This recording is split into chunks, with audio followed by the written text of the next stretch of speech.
We provide you the platform to turn your dreams into reality. Give wings to your aspirations with KR Mangalam University. वैसे Malegaon case में बरी किए गए समीर कुलकर्णी ने कहा है कि साजिश के तहत उन्हें और दूसरे आरोपियों को फंसाया गया था।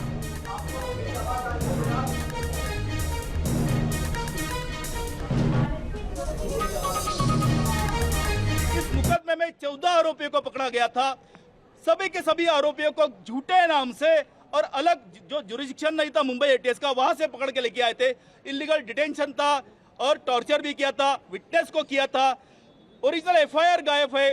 हम कहते थे कि कोई आई विटनेस इस केस के अंदर नहीं था। एटीएस वालों के नाम से भी झूठे स्टेटमेंट रिकॉर्ड किया गया कि उनको न्यायालय में आने के बाद भी पता चला कि अपने सीनियर थे, उनके नाम के स्टेटमेंट लगाया करके। तो एक इनलीगलिटी नहीं है। आज यूएपीए के लिए हम कितनी 17 साल संघर्ष हम झेल रहे थे कि तत्कालीन जयंत पाटिल के कहने के ऊपर चित्कला दुच्छी ने अपने अधिकारों का दुरुपयोग करते हुए एक सिग्नेचर कर दिया और हमारा जिंदगी का 17 साल बर्बाद हुआ।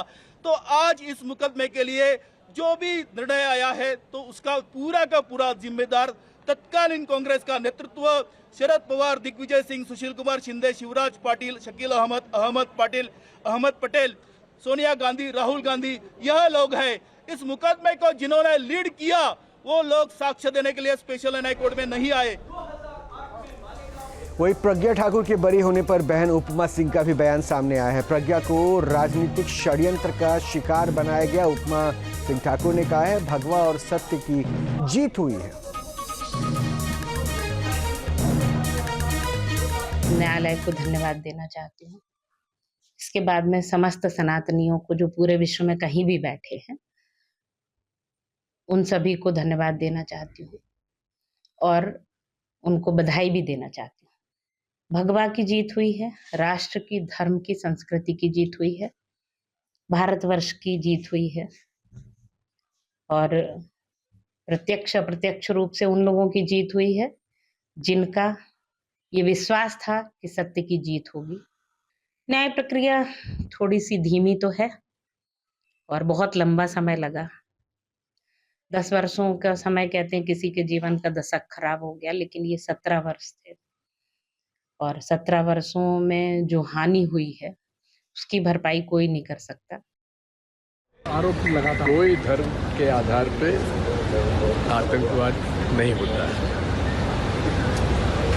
ना हिंदू आतंकवाद होता है, ना इस्लामिक आतंकवाद होता है। हर धर्म प्रेम, सद्भाव, सत्य और अहिंसा का रूप है। कल यही कहा था मिश्रा जी ने कि हिंदू आतंकी नहीं हो सकता। आप मानते हैं कि आज के फैसले के बाद वो देखिए, ना हिंदू आतंकवादी हो सकता, ना मुसलमान हो सकता है, ना सिख हो सकता है, ना ईसाई होता है। केवल कुछ लोग होते हैं जो कि धर्म को नफरत की तरह उसका हथियार उपयोग करते हैं, वही आतंकवाद को जन्म देता है। लेकिन बीजेपी तो ये कहती रही है सर कि हिंदू टेरर का जो शब्द था वो कांग्रेस ने दिया था। बिल्कुल गलत कहते हैं, बिल्कुल गलत कहते हैं। हिंदू आतंकवाद, भगवा आतंकवाद कह करके एक आतंक सा मचा रखा था। कुछ लोगों के मंसूबे थे हिंदुत्व को और सनातन को, भगवा को बदनाम करने के। वो मंसूबे उनके अब फेल हो गए। सारी दुनिया के सामने सच आ गया। अब कोई हिंदू आतंकवाद, भगवा आतंकवाद कह करके भारत के सनातन धर्म को बदनाम नहीं कर सकेगा।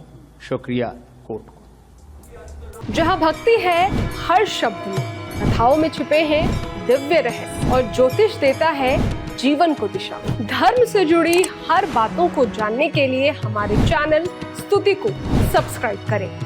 चैनल पर जाने के लिए इस लिंक पर क्लिक करें।